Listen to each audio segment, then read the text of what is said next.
Hey, all. Today we are going to be talking about how to start when you're not ready or when you think you're not ready. And along with it comes an example of ourselves recently when we were not, well, when we thought we weren't ready. So, how to start when you are not ready. Balancing building a successful business and being a superstar mom is hard, and yet, in today's digital world, it's more common than ever. The question becomes, how do we successfully grow a business and children at the same time? Join us for a candid conversation as we share our insights into marketing and motherhood. I'm Angela Reeder. And I'm Jessie Valle. Welcome to the Marketing Moms Podcast. Alrighty, so starting when you're not quote unquote ready. I think that this is a very common issue that people see when they're procrastinating or spending time doing, I'm going to say, unimportant tasks just to avoid the one thing you should be doing to get started.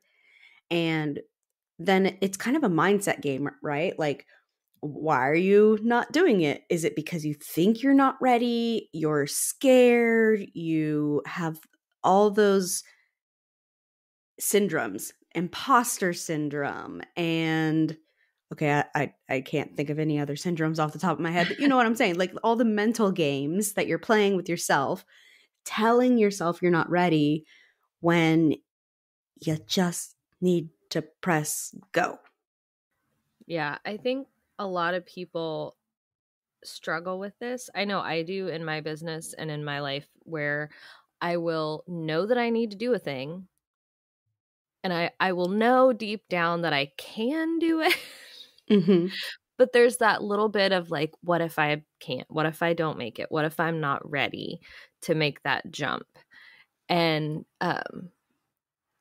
so we find ourselves doing, I'm going to adjust the copy on my website, or I'm going to procrastinate, or I'm going to get on social media and pretend I'm researching. So the specific example we have recently is we wanted to reach out to some of you all, our amazing listeners, and do some spotlight interviews, right? So we had decided weeks ago we wanted to do this, and it was on me.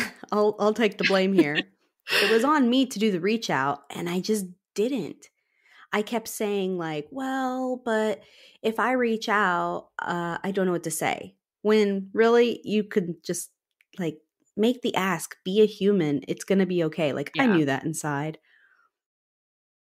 And then it was like, okay, but what if I ask and they say, yes, let's do it now. And I'm like, I'm not ready. I don't know what I'm going to ask you. So then that was my excuse was, okay, sure, I can reach out and sure they could say yes. But I don't know what I'm going to ask them. Mm-hmm. Like I knew a gist of what we were going to ask, but not like having a list of specific questions. And so finally I thought about it and I'm like, you know what? It's kind of like when you're starting a business. Yep. And you're doing all the things except the one thing we say you need to do, which is sell. Which we can get to another example of that in a bit. But that's how I felt. And I was like, you know what? Okay, fine. I'm just going to reach out. So I started reaching out to people. A few people scheduled. And guess what? We didn't even figure out the list of questions until a couple hours before that interview. Yeah. And guess what? It was fine. And it was fun. We had so much fun. It was fun. And I'm like, I cannot believe I procrastinated and put this off for no reason other than my own mental head games when I didn't need to. And when I just said, when you do it scared, which I think is something we hear a lot, like when I did it scared, it all turned out even better than I could have imagined. It was fine, plus more. Yeah. I think the head games, the mental space is a lot of business. Like we see that a lot in business where people, we Mhm. say, well, why haven't you done this? Well, because I'm worried, or because I feel like, or because I think. It's almost never, well, I don't have the software. Or I don't have the, I don't have the shipping set up. Like it's almost never actually something physical in the real world. Mhm. I think, I feel, I'm worried. And so that being the biggest part of business in general, especially when you're trying to run it and run a home, I try to remind myself that I'm always encouraging my kids to do new things and try new things and do things scared. And that it's not going to be, if you do it and you don't like it, fine. If you do it and you don't do good at it, okay. And I think as adults, we forget that. Like we regurgitate those words to our kids as Mhm. moms, but we forget to do it ourselves. Yeah, we even have like a little motto or something that we're telling our kids all the time, which is we try things in this family. Yeah. I mean, mostly when I say that, I'm talking about the vegetables on your plate, but But still, we I'm like, try things. when I make a meal, I'm like, we try things in this family. Take one bite of this beautiful chicken your mother made you. I don't know. Like, I swear, every time I cook and I'm so proud of my cooking, they won't even try it. We Oh, try things my in this kids do the same family. thing. It reminds me of this story that I had heard or read in a book or something like that. And it was about this guy who was talking to his uncle, who was like a really successful businessman. And this guy was trying to start a business. And he's like telling his uncle, the really successful businessman, oh, yeah, today I think I'm going to go computer shopping and I'm going to go to the store and I'm going to find a computer so that, I can keep records of the sales and, transactions and records for the business and this and that. And the businessman uncle was like, okay, but how many clients do you have? Or how many customers do you have? And the guy's like, oh, none. And the uncle was like, then you don't need to go computer shopping.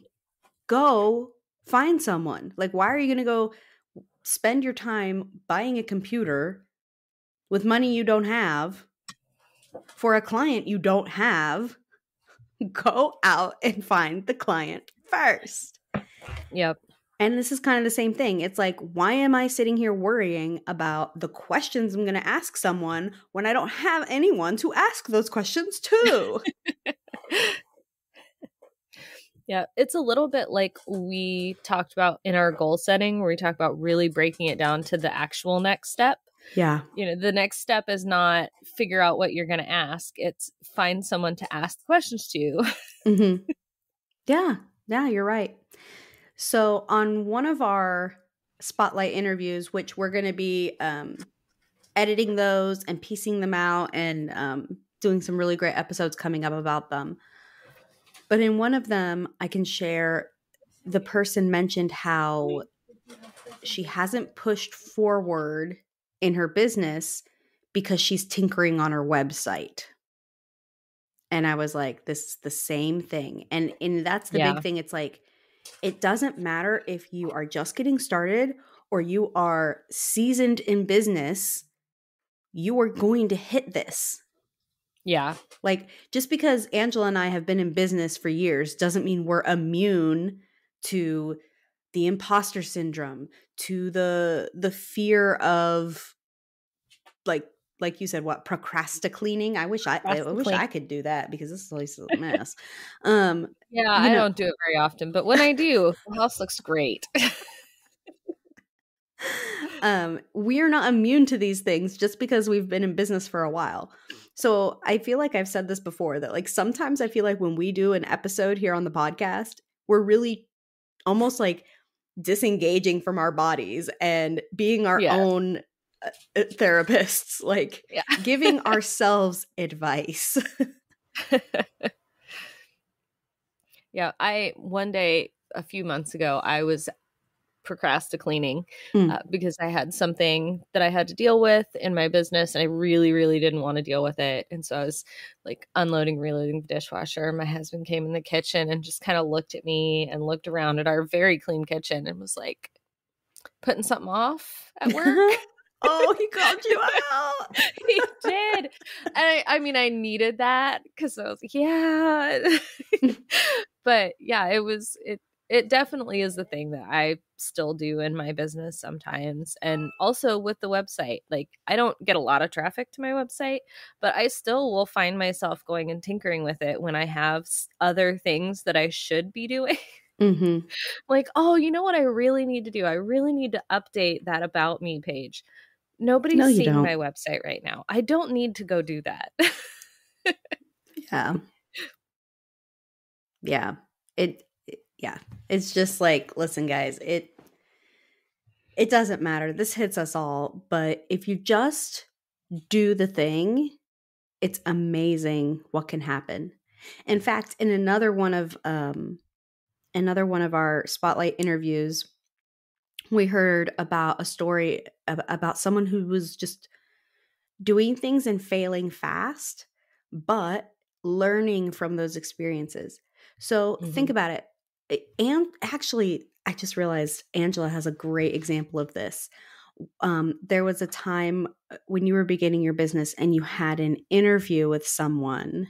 God, You know the exact one I'm mentioning. Not I interview. Yeah, do. like you were It was having like one of those awful. discovery calls. Yes, it was awful. It was terrible.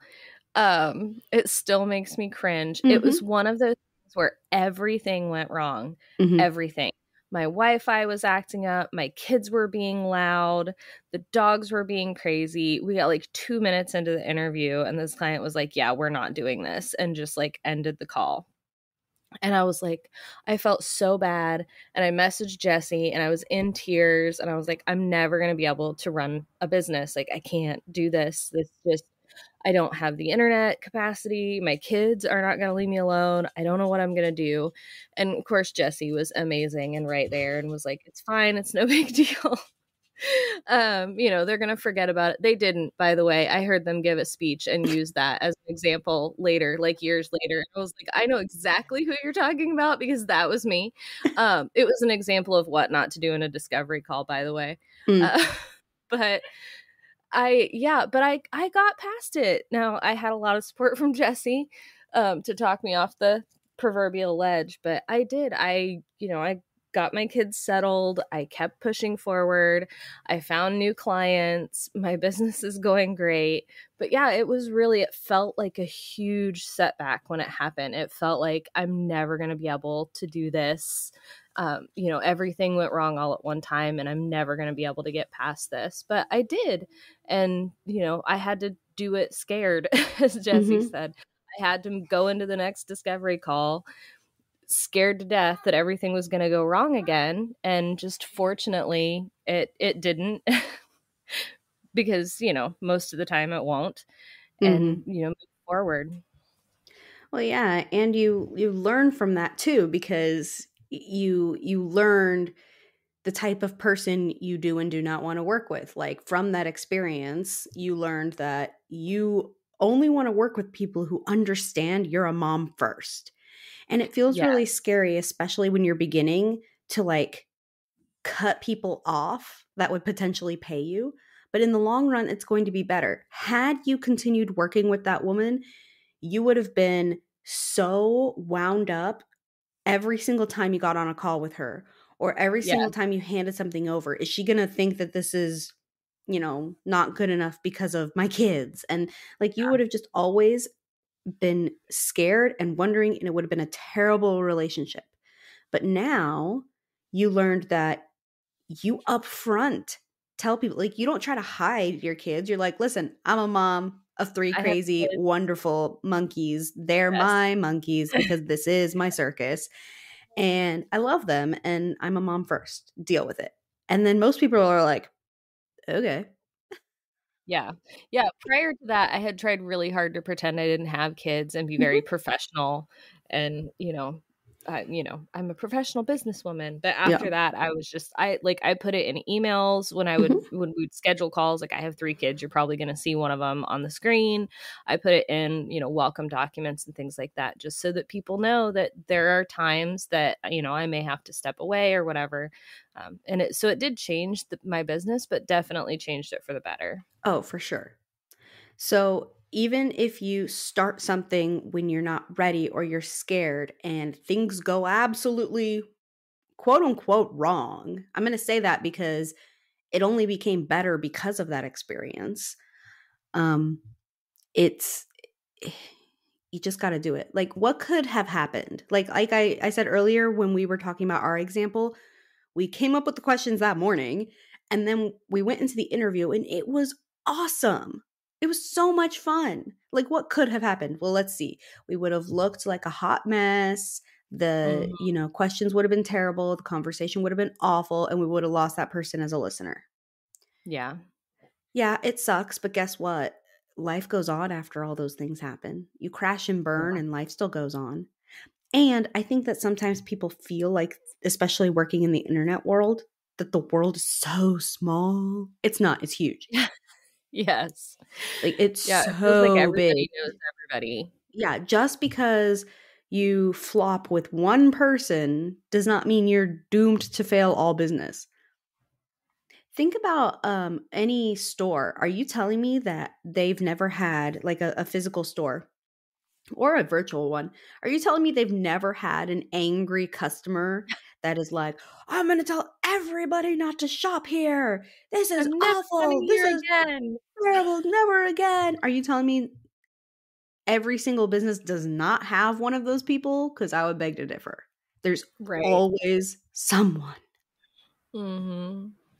Yep, there's always someone. And I know at least around here that it's kind of almost a joke. Like, oh no, you're not gonna come back. I'm like the only option you have, but okay. Right. Okay. But that's the thing in the online world is you're not the only option, so it can seem very scary.